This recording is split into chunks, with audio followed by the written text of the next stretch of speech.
नमस्कार दोस्तों, डेट है आज की 18 सितंबर 2020 और स्वागत है आपका एडिटोरियल डिस्कशन में।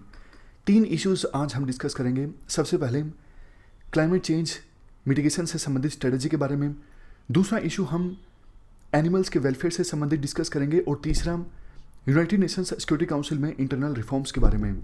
सबसे लास्ट में हम डिस्कस करेंगे एथिक्स का एक छोटा सा पोर्शन। चलिए डिस्कशन स्टार्ट करते हैं। First important article climate change mitigation यानी क्लाइमेट चेंज को होने से रोकने के लिए स्ट्रेटजी से संबंधित है। आप जनरल स्टडी पेपर 3 के इस टॉपिक से आर्टिकल को रिलेट कर सकते हो। देखो, 2015 में जो Paris climate change agreement sign हुआ था, इस एग्रीमेंट में विभिन्न देशों ने अपनी तरफ से टारगेट्स रखे थे कि हम इतने सालों में इतना एमिशंस कम कर देंगे या फिर ये स्टेप्स लेंगे क्लाइमेट चेंज को होने से रोकने के लिए। तो इंडिया ने भी अपनी तरफ से टारगेट्स रखे। इंडिया ने कहा 2030 आते आते हम ग्रीन हाउस गैसेस के एमिशंस को 33% तक कम कर देंगे। इंडिया सही रास्ते पर चल रहा है, मतलब इस टारगेट को अचीव करने की दिशा में इंडिया अच्छा काम कर रहा है। बट अभी हाल ही में क्या हुआ, United Nations secretary general Antonio Guterres, इन्होंने कहा 2020 के बाद यानी इसी साल के बाद इंडिया को कोल एनर्जी के क्षेत्र में इन्वेस्टमेंट नहीं करनी चाहिए। इसके साथ साथ यूनाइटेड नेशंस सेक्रेटरी जनरल ने यह भी कहा 2030 आते आते इंडिया ग्रीन हाउस गैसेस के एमिशंस को 33% के बजाय 45% तक कम करें। यह बात कब बोली गई यूनाइटेड नेशंस सेक्रेटरी जनरल के द्वारा? न्यू दिल्ली में एक इंस्टीट्यूट है, टेरी यानी एनर्जी एंड रिसोर्सेज इंस्टीट्यूट। इस इंस्टीट्यूट में एक लेक्चर देते हुए यूनाइटेड नेशंस सेक्रेटरी जनरल ने ये बात बोली थी। इससे पहले भी वो एक बार ये बात बोल चुके हैं 9 सितंबर को, जब वर्ल्ड मेट्रोलॉजिकल ऑर्गेनाइजेशन की latest climate change report release की गई, तब भी उन्होंने इंडिया और चाइना दोनों देशों से आह्वान किया था कि आप 2030 आते आते अपने एमिशंस को 45% तक कम कीजिए। वैसे तो देखो, यूनाइटेड नेशंस के सेक्रेटरी जनरल ने सेम यही अपील G20 के दूसरे मेंबर कंट्रीज से भी की। बट डिफरेंस है ना, आप कैसे डेवलप कंट्रीज को और डेवलपिंग कंट्रीज को एक साथ ट्रीट कर सकते हो। देखो, डेवलप्ड कंट्रीज में खास करके यूके में इंडस्ट्रियल रेवोल्यूशन कब आया? 18वीं शताब्दी में। तो जब इंडस्ट्रियल रेवोल्यूशन आया था यूके में, ग्रीन हाउस गैसेस का एमिशंस बहुत ज़्यादा हुआ। मतलब ऐतिहासिक रूप से ज़्यादा जो एमिशन हुआ है वो डेवलप कंट्रीज की वजह से हुआ है। Developing countries, for example India में तो आज भी इंडस्ट्रियल रेवोल्यूशन ढंग से नहीं आया है। पिछले कुछ सालों से धीरे धीरे हमारा जो मैन्युफैक्चरिंग बेस है वो इंक्रीज हो रहा है। तो आप दोनों को एक साथ कैसे ट्रीट कर सकते हो? मतलब उनको भी बोलो कि आप भी इतना कम कीजिए और हम भी इतना कम करें। नहीं भैया, एमिशंस किया तो आपने ज्यादा है ना, हमारी तो अब बारी आई है डेवलपमेंट की। और इस बात को, इस कंसेप्ट को रिकॉग्नाइज भी किया गया है। United Nations framework convention on climate change के तहत जो नेगोशिएशंस होती है ना, उन नेगोशिएशंस में इस कंसेप्ट को रिकॉग्नाइज किया गया है। क्लाइमेट चेंज मिटिगेशन की रिस्पॉन्सिबिलिटी तो सबकी है, इंडिया की भी है, यूके की भी है, यूएस की है, बट रिस्पॉन्सिबिलिटी बराबर नहीं है, डिफरेंशिएटेड है। आपने ये कंसेप्ट फेमसली सुना होगा, कॉमन बट डिफरेंशिएटेड रिस्पॉन्सिबिलिटी। तो एक प्रकार से यूनाइटेड नेशंस सेक्रेटरी जनरल ने ये बात बोल के कि सभी G20 के मेंबर कंट्रीज अपने एमिशन को 45% तक कम करें 2030 आते आते, common but differentiated responsibility principle के अगेंस्ट स्टेटमेंट दी। और ये तो देखो एक प्रकार से इंडिया के जले पर नमक छिड़कने वाली बात है। क्यों? अरे भैया, कोविड-19 की वजह से हमारी इकोनॉमिक सिचुएशन पहले ही खराब है और आप हमें बोल रहे हो कि कोल के यूजेस को आप बंद कर दीजिए धीरे धीरे और 2020 के बाद से ही कोई इन्वेस्टमेंट आप मत कीजिए। ऐसे तो हमारे देश में डेवलपमेंट कैसे आएगी, इंडस्ट्रीज कैसे चलेंगी? अभी हम रिन्यूएबल एनर्जी को प्रोड्यूस करने की दिशा में आगे बढ़ रहे हैं, बट अभी भी इतना ज़्यादा स्ट्रॉन्ग बेस नहीं है रिन्यूएबल एनर्जी का हमारे देश में। खैर, इसके बाद आर्टिकल में ये बोला जाता है, देखो इंडिया का ट्रैक रिकॉर्ड वैसे ही बहुत अच्छा है क्लाइमेट चेंज को कम करने की दिशा में इंडिया ने जो कमिटमेंट की थी पेरिस क्लाइमेट चेंज एग्रीमेंट में कि 2030 आते आते हम ग्रीन हाउस गैसेस के एमिशंस को 33% तक कम कर देंगे। चलता ही नहीं है पेन, शाई खत्म हो गई। तो उस दिशा में हम आगे बढ़ रहे हैं। हमने काफ़ी सारे प्रोग्राम्स चलाए हैं, एनर्जी एफिशिएंसी प्रोग्राम्स हमने चलाए हैं।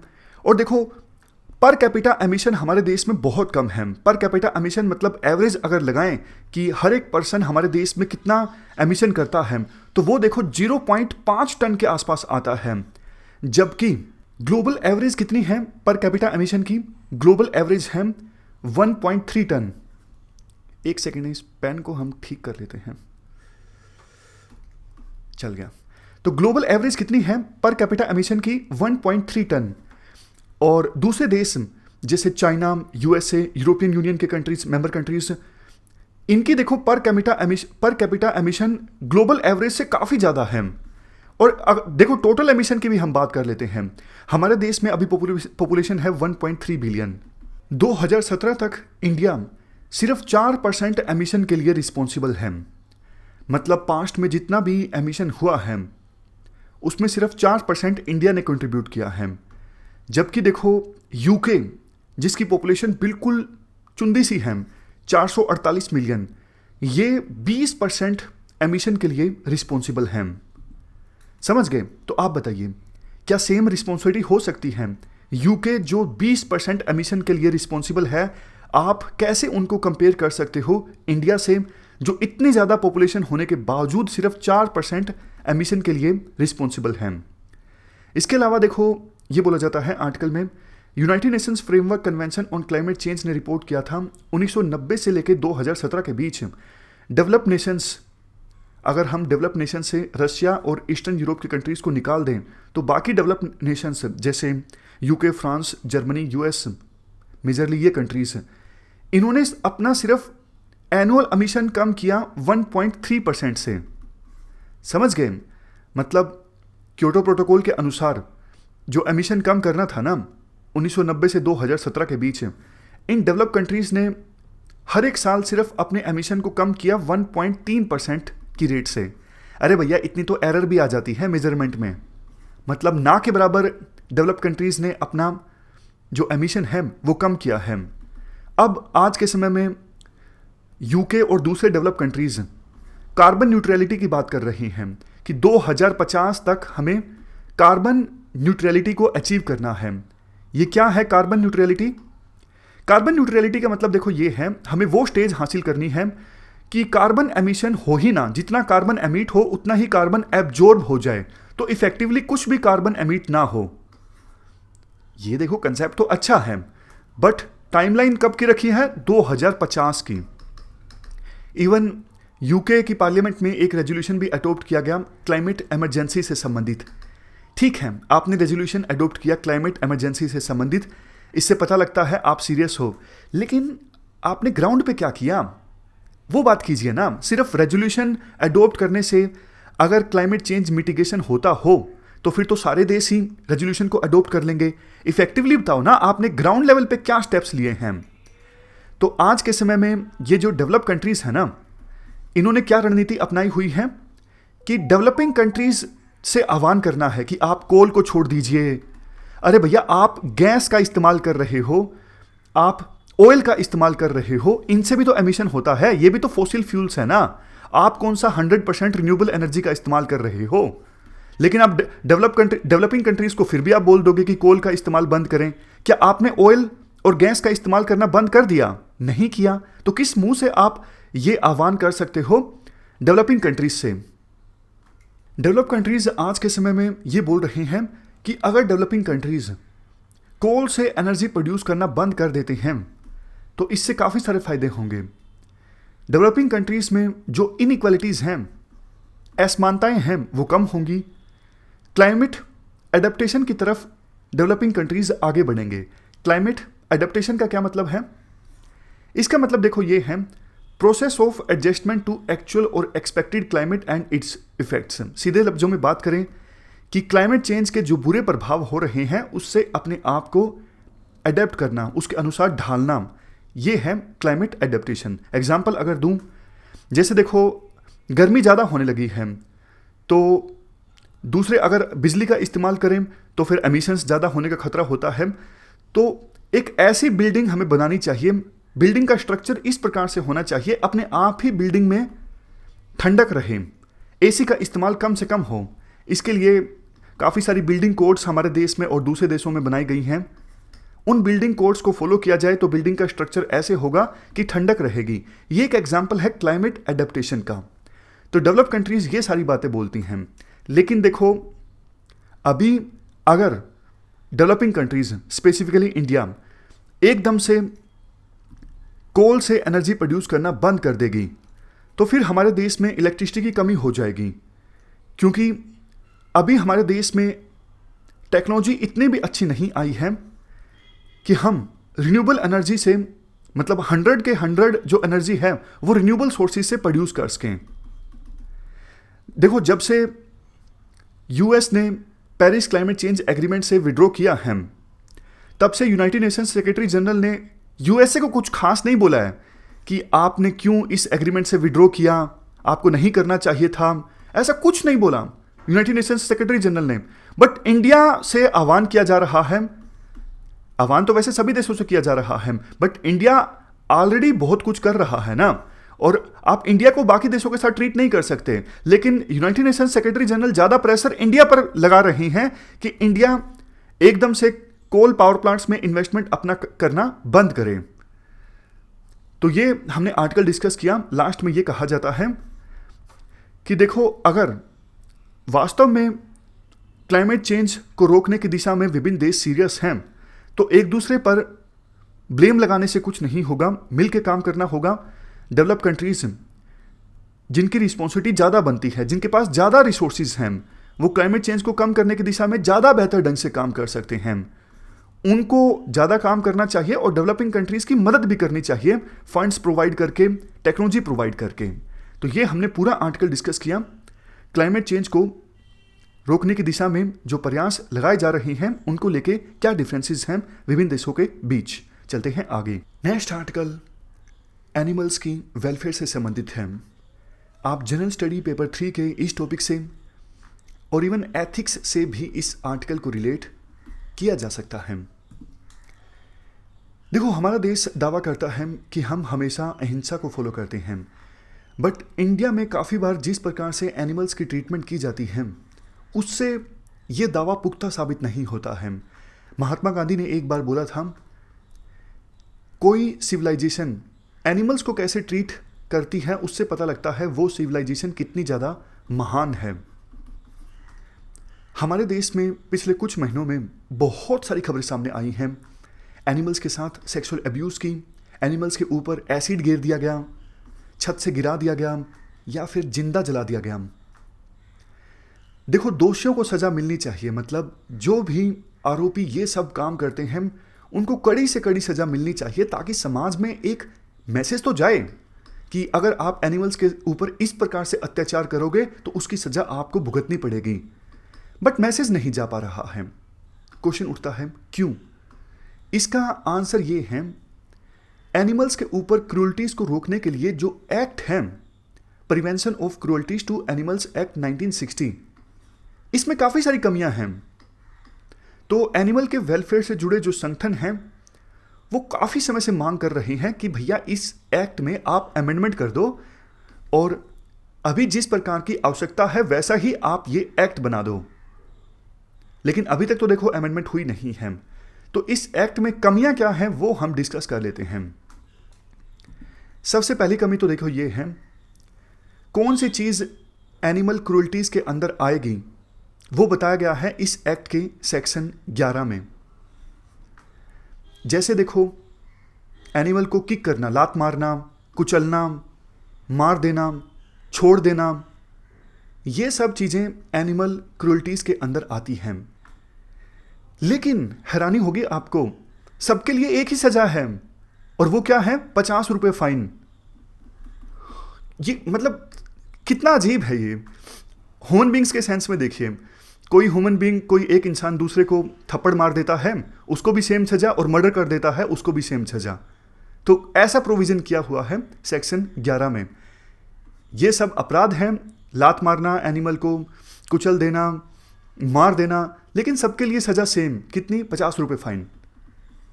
दूसरी कमी ये है इस एक्ट में, इवन देखो जो सीवियर ऑफेंसेस हैं, जैसे कोई पर्सन किसी एनिमल को मार देता है, वो भी नॉन कॉग्निजेबल हैं।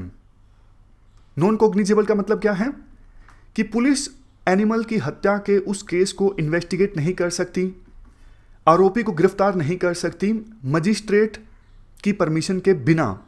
अगर पुलिस को एनिमल की हत्या के केस को इन्वेस्टिगेट करना है, आरोपी को गिरफ्तार करना है, तो मजिस्ट्रेट की परमिशन लेना जरूरी है। तो इस प्रोविजन की वजह से बहुत बार देखा जाता है पुलिस इन्वेस्टिगेट करती ही नहीं है, उनको लगता है अरे यार कौन जाएगा मजिस्ट्रेट की परमिशन लेने, छोड़ देते हैं केस को, तो आरोपी जो है वो छूट जाते हैं। इसके बाद नेक्स्ट कमी ये है इस एक्ट में, इस एक्ट के सेक्शन 11 में एक सब सेक्शन है, सब सेक्शन 3। इस सब सेक्शन 3 में बताया गया है एक्सेप्शंस के बारे में, मतलब एनिमल्स को अगर इस प्रकार की ट्रीटमेंट दी जाती है तो फिर आरोपी के खिलाफ कार्रवाई नहीं हो सकती, क्योंकि ये सब चीजें एक्सेप्शन के अंतर्गत आती हैं। जैसे देखो डीहॉर्निंग, एनिमल का जो सींग है वो निकाल दिया जाता है। कास्ट्रेशन, इसमें जो मेल एनिमल होते हैं उनके टेस्टिकल्स रिमूव कर दिए जाते हैं। नोज रोपिंग तो आप पिक्चर से समझ जाओगे, ये देखो, ये नाक में से इस प्रकार से जो किया हुआ है इसे नोज रोपिंग कहते हैं। उसके बाद ब्रांडिंग मतलब काफ़ी बार आपने सुना होगा या फिर देखा होगा कि जो एनिमल्स के मालिक होते हैं उनको पहचान करनी होती है कि अगर हमारा जो ये कुत्ता है या फिर जो लोग पिग्स पालते हैं, कि अगर वो गुम हो जाए तो पहचान कैसे करेंगे ये हमारा पिग है, तो फिर वो पिग के ऊपर कोई निशान कर देते हैं ताकि बाद में हम आसानी से पहचान सकें कि ये हमारा ही पिग है। लेकिन वो ब्रांडिंग की जाती है ना, इसे ब्रांडिंग कहते हैं, पहचानने के लिए जो कोई निशान बनाया जाता है। लेकिन जो निशान बनाया जाता है ना वो काफ़ी बार गरम सरिये की सहायता से बनाया जाता है, तो बहुत दर्द होता है एनिमल्स को। लेकिन ये सब जो चीज़ें हैं ना, कैस्ट्रेशन, नोज रोपिंग, ब्रांडिंग, डीहॉर्निंग, ये सब एक्सेप्शंस के अंतर्गत आते हैं। मतलब कोई पर्सन ये सब करता है तो उन पे कार्रवाई नहीं हो सकती। लेकिन देखो दिक्कत ये है ना कि काफ़ी बार क्रूल मेथड्स को अपनाया जाता है मालिकों के द्वारा ये सब चीज़ें करने के लिए, जबकि इनके अल्टरनेटिव्स अवेलेबल हैं। जैसे मेल एनिमल्स के टेस्टिकल्स आपको रिमूव करने हैं तो एनेस्थीसिया तो दीजिए।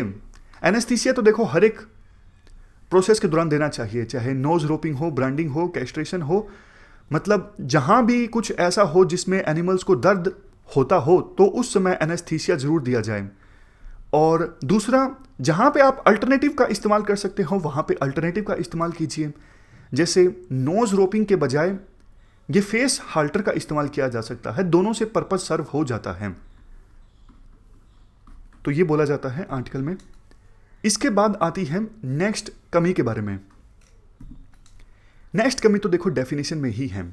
प्रिवेंशन ऑफ क्रूअल्टीज एक्ट में यह कहा गया है कि मकसद इस एक्ट का यह है एनिमल्स को अननेसेसरी पेन और सफरिंग से प्रिवेंट करना, बचाना।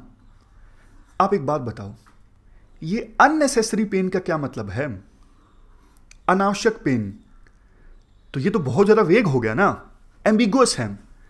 मतलब इन्वेस्टिगेशन एजेंसीज को, पुलिस को लोकल लेवल पे आपको पता होगा कि अननेसेसरी पेन कौन सा होता है, कौन सा नहीं होता है। हमारे देश में ना कानून तो कई बने हुए हैं, लेकिन आपने रियलाइज किया होगा लोकल लेवल पे एक सब इंस्पेक्टर है या फिर इंस्पेक्टर मान लीजिए। अब तो धीरे धीरे जो प्रोसेस हैं वो इम्प्रूव होने लगी हैं विभिन्न स्टेट्स में, लेकिन पहले तक तो सारे सिफारिश से लगते थे। जनरलाइज नहीं कर सकते, लेकिन मतलब पहले होता था। अब धीरे धीरे चीज़ें इंप्रूव होने लगी हैं, मेरिट बेसिस पे सिलेक्शन होता है बहुत से राज्यों में, लेकिन अभी भी पूरी तरह से ठीक नहीं हुआ है। तो उनको आपको लगता है कि पता होगा ये प्रिवेंशन ऑफ क्रूएल्टीज एक्ट में क्या लिखा हुआ है। इतनी अजीब अजीब डेफिनेशन है कि आपको भी थोड़ा समझने में थोड़ी कठिनाई होगी, क्योंकि कानूनी लैंग्वेज होती है, तो पुलिस वाले कैसे उस लैंग्वेज को समझेंगे। तो ये हमारे देश में बड़ी दिक्कत आती है। सिर्फ प्रिवेंशन ऑफ क्रूअल्टीज एक्ट का बात नहीं है, और भी काफ़ी सारे, जैसे आईटी एक्ट है। आईटी एक्ट के बारे में लोकल लेवल पर जो पुलिसमैन होते हैं उनको इतनी समझ नहीं होती, वो गिरफ्तार कर लेते हैं, ऊपर से आदेश आता है कि उस पर्सन ने ये कमेंट किया है, ये पोस्ट की है, उसको गिरफ्तार कर लो। बस मैकेनिकली जो जज हैं वो भी कुछ नहीं बोलते, रिमांड पे भेज देते हैं। तो मिसयूज काफ़ी ज़्यादा होता है। खैर, ये चौथी कमी थी। कौन सी थी? ये डेफिनेशन में वेगनेस वाली। इस डेफिनेशन को भी इंप्रूव करने की आवश्यकता है। तो ये 4 कमियों के बारे में राइटर के द्वारा बताया जाता है कि प्रिवेंशन ऑफ क्रूअल्टीज एक्ट में अमेंडमेंट की आवश्यकता है, ताकि एनिमल्स के ऊपर जो क्रूअल्टीज होती है उसे रोका जा सके। नेक्स्ट आर्टिकल यूएन में रिफॉर्म्स से संबंधित है। आप जनरल स्टडी पेपर 2 के इस टॉपिक से आर्टिकल को रिलेट कर सकते हो। क्या कंटेस्ट है?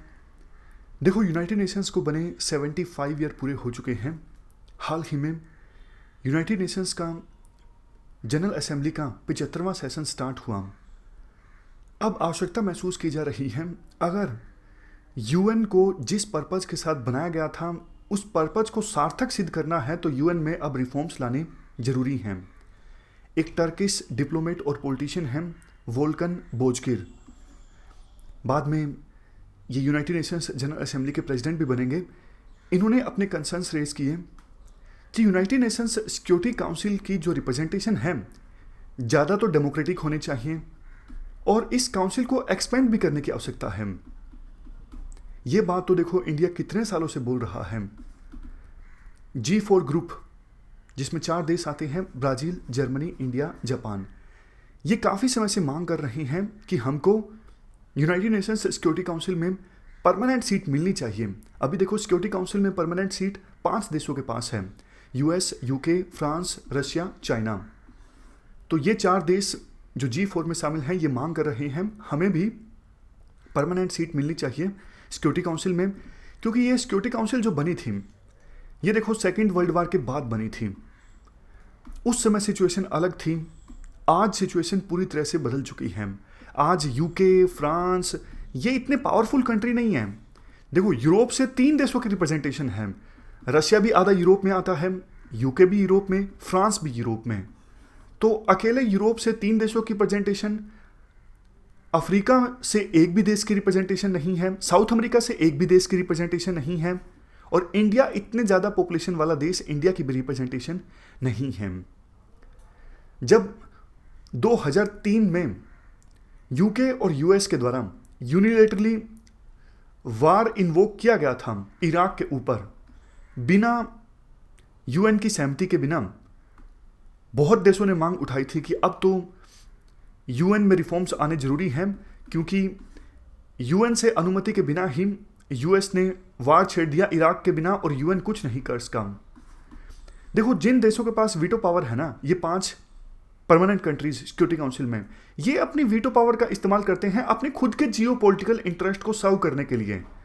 क्या आपने कभी सुना है सिक्योरिटी काउंसिल में तिब्बत के इशू पर चर्चा हुई हो, या फिर जिंगजियांग रीजन में चाइना की सरकार के द्वारा, कम्युनिस्ट पार्टी के द्वारा मुस्लिम्स पर किस प्रकार से अत्याचार किया जाता है, उस पर कभी चर्चा हुई हो सिक्योरिटी काउंसिल पे? हो ही नहीं सकती। क्यों? क्योंकि इनके पास वीटो है, चाइना के पास वीटो है, चाइना उस वीटो का इस्तेमाल करेगा, ऐसी कोई चर्चा को होने ही नहीं देगा।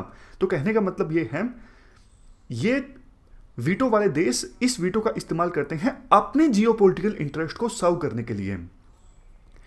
अगर देखो चर्चा करें, बात करें रिफॉर्म के लेवल पे अभी क्या कुछ हुआ है।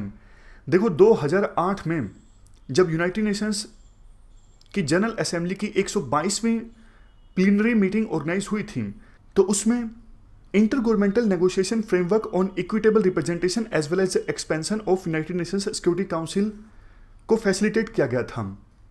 पहले आपको बताऊं इस आईजीएन में क्या है।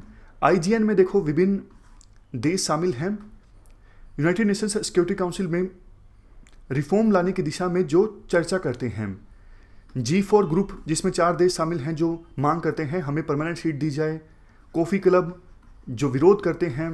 इस प्रकार के अलग अलग जो ग्रुप हैं वो शामिल हैं इस इंटर गवर्नमेंटल नेगोशिएशन फ्रेमवर्क में, जिसको फैसिलिटेट किया गया था 2008 में।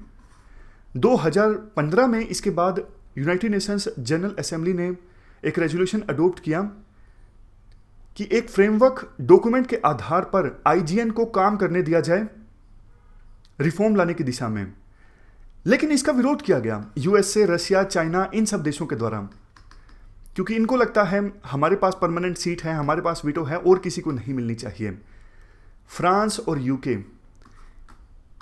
ये थोड़ा सा अलाउ कर देते हैं कि हाँ रिफॉर्म लाना है तो ले आओ, क्योंकि इनको पता है आज के अनुसार हम परमानेंट सीट जो है वो डिजर्व नहीं करते हैं। तो ये शर्माते शर्माते बोल देते हैं। ज़्यादा विरोध किया जाता है यूएस, रशिया, चाइना, इनके द्वारा। तो देखो ये देश जब चाहेंगे ही नहीं तो रिफॉर्म आना मुश्किल है। जो G4 मेंबर कंट्रीज हैं उनको देखो यूं लगता है कि आईजीएन की जो ये प्रोसेस है जो अलाउ की गई थी, फैसिलिटेट की गई थी 2008 में, अब ये ज़्यादा सिग्निफिकेंट नहीं रह गई है, क्योंकि जिस नेगोशिएटिंग डॉक्यूमेंट के आधार पर काम करना था वो अभी तक तैयार ही नहीं हो सका है। इसलिए ये जो फ्रेमवर्क है वो जिस ऑब्जेक्टिव के साथ इसे गठित किया गया था वो ऑब्जेक्टिव ही पूरा नहीं हुआ, क्योंकि एक डॉक्यूमेंट के बेस पे इस फ्रेमवर्क को काम करना था, वो डॉक्यूमेंट तो है ही नहीं, तो काम किया ही नहीं गया इस फ्रेमवर्क के द्वारा। और अभी एक्सरसाइज जो है इसको पोस्टपोन कर दिया गया है कोविड-19 की महामारी के चलते। तो कुल मिला के रिफॉर्म की दिशा में आगे हम नहीं बढ़ सके हैं, हम मतलब पूरा वर्ल्ड, क्योंकि जो परमानेंट सीट वाले देश हैं वो विरोध करते हैं, वो हेजिटेंट रहते हैं, अनिच्छुक रहते हैं किसी प्रकार से रिफॉर्म आए यूनाइटेड नेशंस सिक्योरिटी काउंसिल में। वैसे 2 साल के लिए इंडिया को सिक्योरिटी काउंसिल का नॉन परमानेंट मेंबर इलेक्ट किया गया है। तो न्यू दिल्ली का अल्टीमेटली ऑब्जेक्टिव तो यही है, मतलब इंडिया का अल्टीमेटली ऑब्जेक्टिव तो यही है यूएन में रिफॉर्म्स आए, बट अब ये सिर्फ कल्पना ही रह गई है, क्योंकि काफ़ी समय से प्रयास इंडिया के द्वारा किया जा रहा है, बट रिफॉर्म की दिशा में बात आगे नहीं बढ़ सकी है। लास्ट में आर्टिकल में ये कहा जाता है आज देखो वर्ल्ड के सामने बहुत सारे चैलेंजेस हैं, जैसे महामारी का चैलेंज है, ग्लोबल वार्मिंग का चैलेंज है, टेररिज्म का चैलेंज है। इन सब चैलेंजेस से अगर डील करना है तो हमें यूनाइटेड नेशंस जैसे मल्टीलेटरल इंस्टीट्यूशंस की आवश्यकता है। बट दिक्कत ये है कि ये यूनाइटेड नेशंस बनाया गया था सेकेंड वर्ल्ड वार के बाद उस समय की सिचुएशन के हिसाब से, बट आज की सिचुएशन के हिसाब से ये जो इंस्टीट्यूशन है इतना कैपेबल नहीं है कि इन चैलेंजेस को एड्रेस करने में विभिन्न देशों के बीच कोऑपरेशन को इंश्योर किया जा सके। और चैलेंज ये भी है आज विभिन्न देशों में नेशनलिज्म काफ़ी ज़्यादा देखने को मिल रहा है। अगर देखो विभिन्न देशों में नेशनलिज्म ज़्यादा होता है तो फिर विभिन्न देशों के बीच कोऑपरेशन डिफ़िकल्ट हो जाता है। किसी इशू को लेके फिर विभिन्न देश एक मंच पर आ पाएँ वो थोड़ा सा डिफ़िकल्ट हो जाता है। जैसे ट्रंप ने देखो बड़ी मुश्किल से Paris climate change agreement sign हुआ था, लेकिन ट्रंप के चलते उन्होंने नेशनलिज्म के नाम पर उन्होंने बोला कि यूएसए को नुकसान हो रहा है इस एग्रीमेंट से, तो उन्होंने विड्रॉ कर लिया यूएसए को इस एग्रीमेंट से। तो नेशनलिज्म एक बड़ा चैलेंज है जिसकी वजह से कोऑपरेशन नहीं हो पाता है विभिन्न देशों के बीच, और यूएन जैसी संस्थाएं जो हैं वो ठीक से काम नहीं कर पाती हैं। तो ये हमने पूरा आर्टिकल डिस्कस किया यूएन रिफॉर्म्स के बारे में, और हमारी इस डिस्कशन में फ़िलहाल इतना ही था। लेकिन लास्ट में एथिक्स का थोड़ा सा पोर्शन हम डिस्कस कर लेते हैं, एथिक्स इन आईआर से संबंधित। अब नेक्स्ट हम डिस्कस करते हैं एथिक्स ऑफ वार के बारे में। ये अगला इशू है। अभी हम एथिक्स इन आईआर से संबंधित वेरियस इश्यूज़ के बारे में डिस्कस कर रहे हैं, और हमारा नेक्स्ट इशू है एथिक्स ऑफ वार। वार देखो एक नेगेटिव ऑब्जेक्ट है, जैसे पीस एक पॉजिटिव ऑब्जेक्ट है, उसी प्रकार से वार जो है वो एक नेगेटिव ऑब्जेक्ट है। वार को देखो अनएथिकल माना जाता है काफ़ी सारे पॉइंट्स की वजह से। सबसे पहले तो देखो वार में एप्लीकेशन ऑफ पावर देखने को मिलती है, एप्लीकेशन ऑफ इंटेलेक्ट नहीं देखने को मिलती वार में। अगर दो देशों के बीच कुछ इशू आता है तो उसका समाधान यानी सॉल्यूशन निकालने की कोशिश करनी चाहिए ह्यूमन रैशनैलिटी की सहायता से, ह्यूमन रीजनिंग की सहायता से, विजडम की सहायता से। लेकिन वार जो है एक प्रकार से विजडम को शो नहीं करता है। पहले दूसरे ऑप्शंस तराशने की कोशिश करनी चाहिए सॉल्यूशंस को निकालने के लिए। अगर दो देशों के बीच डिस्प्यूट होता है वार, तो देखो अंतिम सॉल्यूशन होना चाहिए, अंतिम रास्ता होना चाहिए। एग्जाम्पल के तौर पे सेकेंड वर्ल्ड वार की आवश्यकता पड़ी थी, क्योंकि उस समय ये बहुत ज़्यादा ज़रूरी हो गया था कि लोगों की फ्रीडम, लिबर्टी, डिग्निटी को प्रोटेक्ट करना। तो फासिज्म के अगेंस्ट वो युद्ध जरूरी हो गया था, तभी वो युद्ध स्टार्ट हुआ था। तीसरा पॉइंट देखो ये है वार में बहुत सारे लोगों की जानें चली जाती हैं, बहुत से निर्दोष लोग भी मारे जाते हैं। तो कंसिक्वेंसेस जो होते हैं वार के बहुत बुरे होते हैं। लास्ट का पॉइंट, वार देखो इसलिए बुरा है क्योंकि वार की वजह से आर्म रेस देखने को मिलती है। इतना ज़्यादा पैसों का खर्चा होता है आर्म रेस में। क्या इतना सारा पैसा खर्च करना हथियारों पर उचित है? तब जबकि इतने सारे लोगों को 2 वक्त की रोटी नहीं नसीब हो पाती। तो ये एक प्रकार से ह्यूमन डिग्निटी के अगेंस्ट है। तो इन रीजंस की वजह से कहा जाता है वार जो है बहुत ज़्यादा अनएथिकल है।